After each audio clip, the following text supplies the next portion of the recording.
So guys এই হচ্ছে সেই ফেমাস ট্রেন বন্দে ভারত। ভাই প্রথমবার সামনে থেকে দেখলাম, সেরা লাগছে। ফেমাস ট্রেন কিন্তু দীঘা দীঘা দীঘা।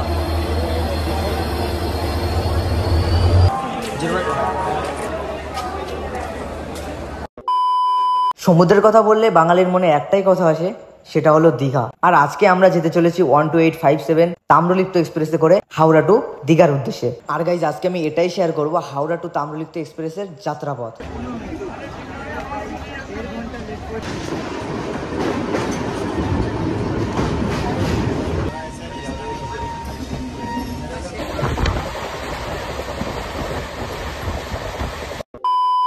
ঘড়ি কাটায় ঠিক তখন 10টা 15, আর তখন আমি চলে আসি চাঁদপাড়া স্টেশনে বনগাঁ টু শিয়ালদা লোকাল ধরবো বলে। আর চাঁদপাড়া থেকে আমাদের ট্রেন ছিল 10টা 40-এ। সো হে গাইস, কেমন আছো তোমরা? আশা করি সকলেই ভালো আছো। তো যাই হোক, নতুন একটা ব্লগে নতুন একটা ভিডিওতে তোমাদের সবাইকে স্বাগত জানাই। তো মেইনলি ব্যাপারটা হচ্ছে আজকের টাইটেল টেলার থাম্বনেল থেকে অবশ্যই বুঝতে পারছি যে আজকের ব্লগটা কি নিয়ে হতে চলেছে। দেখো, অন্য দিনের তুলনায় আজকের ব্লগটা কিন্তু আলাদা রকম হতে চলেছে, কারণ আজকে প্রথমবার ট্রাভেলার রবি ট্রাভেল ব্লগ আপলোড করবে। মানে বুঝতেই পারছো ভাই কি লেভেলের আজকে ব্লগটা হতে চলেছে। কারণ আমার যখন থেকে ইউটিউব জার্নি শুরু হয় তখন থেকে আমার একটা ইচ্ছা ছিল যে আমি ট্রাভেলিং ব্লগ করব। তো ফাইনালি আজকে ট্রেন ট্রাভেলিং ব্লগ আমি করতে চলেছি। তো চলো, আজকের কিন্তু অন্য রকমের হবে, মানে ট্রেন ব্লগ আর কি। আশা করি তোমরা বুঝতে পারছো। তো যাই হোক, আজকে আমরা যেতে চলেছি দীঘাতে। যাই হোক, আমাদের ফার্স্ট ওভার রাত 10টা 50-এ চাঁদপাড়া থেকে আমরা ট্রেন ধরতে হবে। দেন সেই ট্রেনটা নামবে 12:30টায় শিয়ালদা স্টেশন। দেন শিয়ালদা স্টেশন থেকে হাওড়া যেতে হবে। আর হাওড়া থেকে ঠিক কালকে সকাল 6টা 45-এ আমাদের ট্রেন আছে হাওড়া টু দীঘা। তো হাওড়া থেকে দীঘায় আমাদের ট্রেন হচ্ছে তাম্রলিপ্ত এক্সপ্রেস, যেটা সপ্তাহে মানে 7 দিনই চলে। আর পুরো ডিটেলস ভাই, কম খরচ বা কি খরচ হচ্ছে আমাদের পুরো ডিটেলস আমার ডেসক্রিপশনে থাকবে। তোমরা যে যাবে আমার ব্লগটা দেখো, আশা করি অনেকে বুঝতে পারো যে কি হতে চলেছে। তো আমরা হাওড়া থেকে দীঘা তাম্রলিপ্ত এক্সপ্রেস 6টা 45-এ ধরবো, দেন যাবো দীঘা।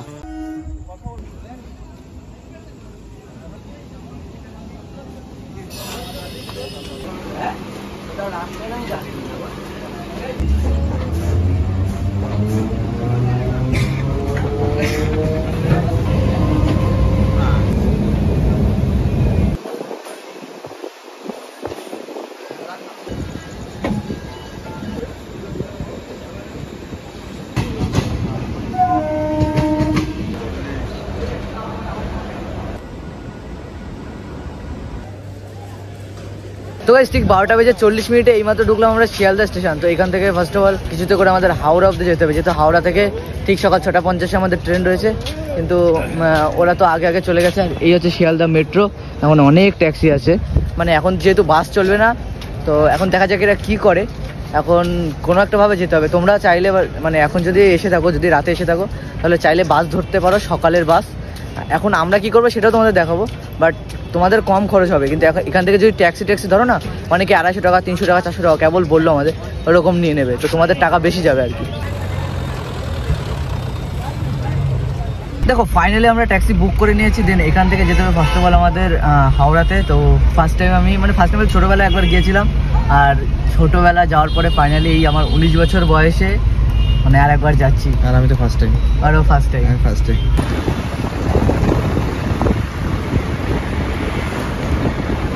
দেখো, হাওড়া থেকে আমার ট্রেন ছিল ঠিক 6টা 45, আর সেটা রিশিউল্ড করে 8টা 15 করা হয়, যেহেতু আগের দিন রাত্রে এসেছি। আর সেই জন্য আমি স্টেশনের উপর একটু রেস্ট নিয়ে নিই।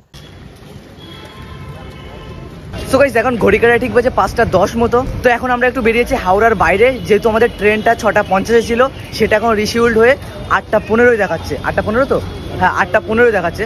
তো কেন যাই না, ট্রেনটা চেঞ্জ করলো টাইম। তো যাই হোক, এখন একটু মানে বাইরের দিকে ঘুরে টুরে আসি, যেহেতু এখনও অনেকটা সময়। যদি 6টা নয় তাহলে অনেকটা লেট আছে, আর যদি 8টা হয় তো এখনও অনেকটা, ভাই প্রায় 3 ঘন্টা 3.5 ঘন্টা মতো। তো যাই হোক, এখন একটু বাইরে এসেছি, ফ্রেশ তো হয়নি, বাইরে এসেছি একটু ঘোরার জন্য। মানে এখানে যেহেতু আমরা নতুন এসেছি, মানে প্রথম না দ্বিতীয়বার আর কি, তো সেই জন্য একটু ঘুরে টুরে দেখছি জায়গাটা।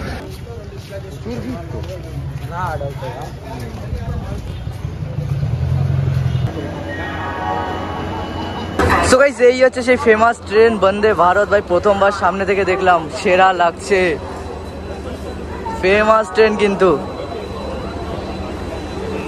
যখন সামনে থেকে বন্দে ভারত ট্রেনটা দেখলাম, মনের অভিজ্ঞতাটা আরো বেড়ে গেল। তোমাদের সাপোর্ট আর ভালোবাসা থাকলে পরবর্তীকালে বন্দে ভারতে করে ট্রেন জার্নি তোমাদের সাথে শেয়ার করব।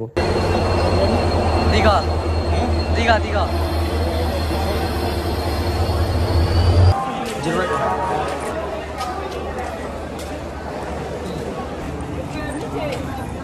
সো গাইস ব্যাপারটা কি হয়েছে, আমাদের ট্রেন ছিল ঠিক 6টা বেজে 45 মিনিটে, আর এই ট্রেনটা লেট করে ঢুকেছে ঠিক 7টা বেজে 33 মিনিটে। মানে আমাদের ট্রেনটা ছাড়বে হাওড়া স্টেশন থেকে 8টা বেজে 15 মিনিটে। মানে আমাদের প্রায় 1.5 ঘন্টা লেট করেছে ট্রেনটা, কেন জানি না, বাট আমাদের লাকটা হয়তো খারাপ। তো যাই হোক, এই ট্রেনটা এমনি নর্মালি 6টা 45-এ ছাড়ে প্রতিদিন, সপ্তাহে 7 দিন 6টা 45-এ ছাড়ে, কেন জানি না আজকে 8টা 15 ছেড়েছে। তো যাই হোক, আমাদের সিট পড়েছে হচ্ছে D4, আমার পড়েছে হচ্ছে 31, চয়নের পড়েছে কত 32, 33, 34 আর 7, 8। আর টিকিট ভাড়া নিয়েছে 105 টাকা করে যাওয়া আসা। আমাদের প্রিমিয়াম তৎকাল ছিল বলে আমাদের প্রায় 250 টাকা করে পড়েছে। চাইলে তোমরা জেনারেল কোচে যেতে পারো, যেটা 60 টাকা টিকিট, আর নর্মালি 105 টাকা যদি ট্রেন ফাঁকা থাকে। তাছাড়া আমরা টিকিট পাইনি বলে আমরা প্রিমিয়াম তৎকাল নিয়েছি প্রায় 250 টাকা দিয়ে। আর গাইস, আমাদের কোচ হচ্ছে D4।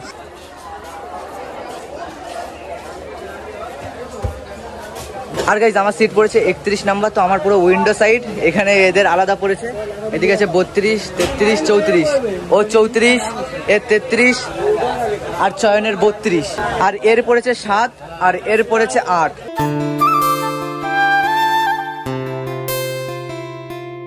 তো গাইস সিট অ্যারেঞ্জমেন্ট এরকম আছে, এই সাইডে 4 জন, এই সাইডে 4 জন, এখানে একজন আর এখানে একজন। এই সিটটা যেহেতু আমার পড়েছে 31 নাম্বার, তো এখানে একজন, আর এখানে আছে একটা চার্জিং কেবল বোর্ড যেটাতে চার্জ দিচ্ছে। আর এই পাশে আমাদের 3 জনের সিট পড়েছে, আর ওই পাশে 2 জন, আর এখানে একজন। তো গাইস এখন ঘড়ি কাটে ঠিক 8টা বেজে 10 মিনিট, আর ঠিক 8টা বেজে 15 মিনিটে এই ট্রেনটা ছেড়ে যাবে হাওড়া থেকে দীঘার উদ্দেশ্যে। তো গাইস আমাদের ট্রেন ছাড়ার কথা ছিল 8টা 15-তে, আর এখন 8টা 35 বাজে। দেখো 8টা 35-এ আমাদের হাওড়া ছেড়ে দীঘার উদ্দেশ্যে এই ট্রেনটা ছাড়লো। আর গাইস এই হাওড়া টু দীঘা যাওয়ার পথে 7টা হল্ট পড়বে, যেটা আমি স্ক্রিনে দেখিয়ে দিয়েছি।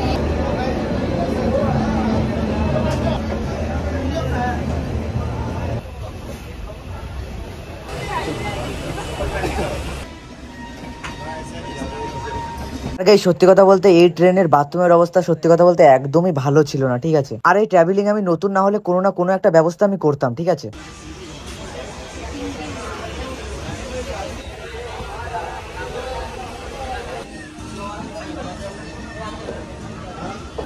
রাতে জলে নিয়ে আলো স্বপ্নে তুলে রেখেছি যত্নে, গলি গলি হয়ে কেন পালালি, রাতের মরিচিকা দেখছি একা একা।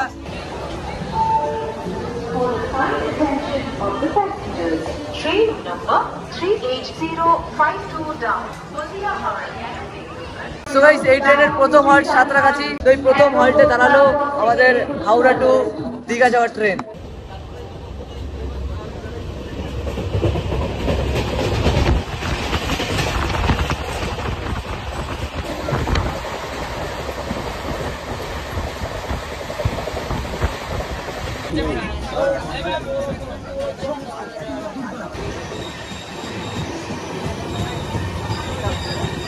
যাত্রাপথের মজা নিতে নিতে ঠিক চলে আসি সেকেন্ড হল উলুবেড়িয়া।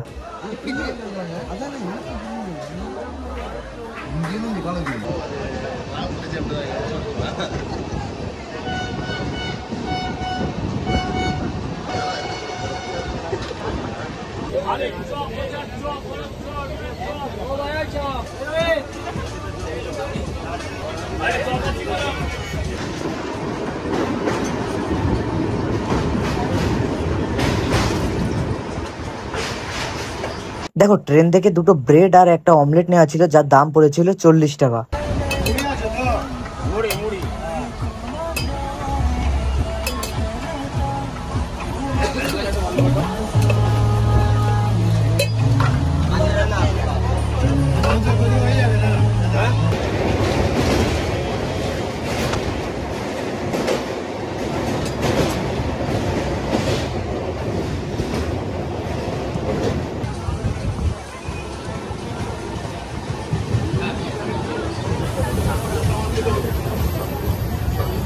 সো গাইস ফাইনালি এই মাত্র জাস্ট মেচেদা স্টেশন ঢুকলো, ঠিক আছে। আর এটা হচ্ছে 4 number halt.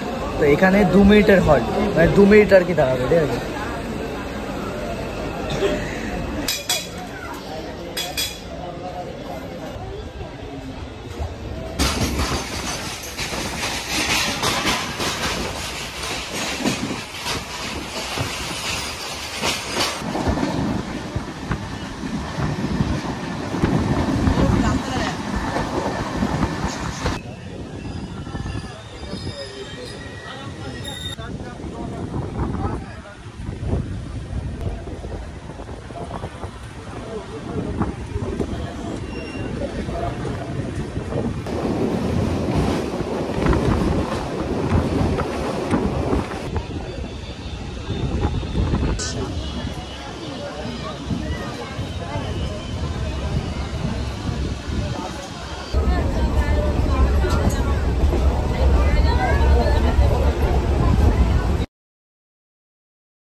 So guys finally প্রায় 3 ঘন্টা 37 মিনিট জার্নি করার পর আমরা পৌঁছে যাই দীঘা স্টেশন, যেখানে প্রচুর পরিমাণে ভিড় ছিল। আর এই ছিল আজকের ভিডিও গাইস। কেমন লেগেছে জানি না আমি কিভাবে করতে পেরেছি, কারণ প্রথমবারের মতো ট্রাভেলিং ব্লগ করেছি, ঠিক আছে।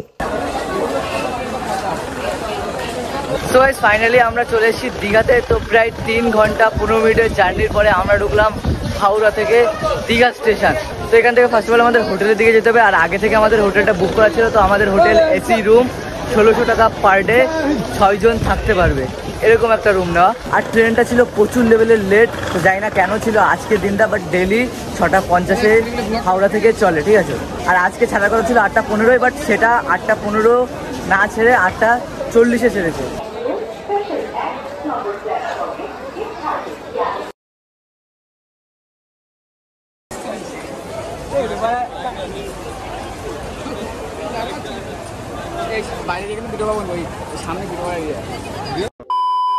দেখো ভিডিও নয় এখানেই শেষ, ঠিক আছে। তো লাস্ট একটা ইনফরমেশন দেওয়ার জন্য ভিডিওটা কন্টিনিউ করা। তো মেন ব্যাপার, দীঘা থেকে আমরা বাড়ি ফেরার পথে না বাস নিয়েছিলাম, যেটা পার হেড পড়েছিল 250 টাকা স্লিপার, মানে উপরে 2 জন আরও এসি বাস। তো এর উপর যদি তোমরা ভিডিও দেখতে চাও তো নেক্সটে আমি আবারও দীঘায় যাব। তোমরা যদি ভালোবাসা দেখাও তাহলে, তো তোমরা যদি চাও অবশ্যই কমেন্ট করে জানিও এসি বাসের ভিডিওটা চাও কিনা। তো খুব তাড়াতাড়ি আমি ভিডিওটা বানানোর চেষ্টা করব। আর আজকের ভিডিওটা কেমন লেগেছে ওটা অবশ্যই তোমরা কমেন্ট করে জানিও। আর একটু অন্যরকমভাবে করেছি, যদি ভালো লাগে অবশ্যই লাইক কমেন্ট সাবস্ক্রাইব করে দিও। তো আরও নতুন নতুন ট্রাভেলিং ব্লগ জন্য অবশ্যই সাপোর্ট করো। দেখা হচ্ছে নতুন একটা ইন্টারেস্টিং ব্লগের সাথে, মানে দীঘার পার্ট 2 এর সাথে। সবাই ভালো থেকো, সুস্থ থেকো, দেখা হচ্ছে নতুনভাবে।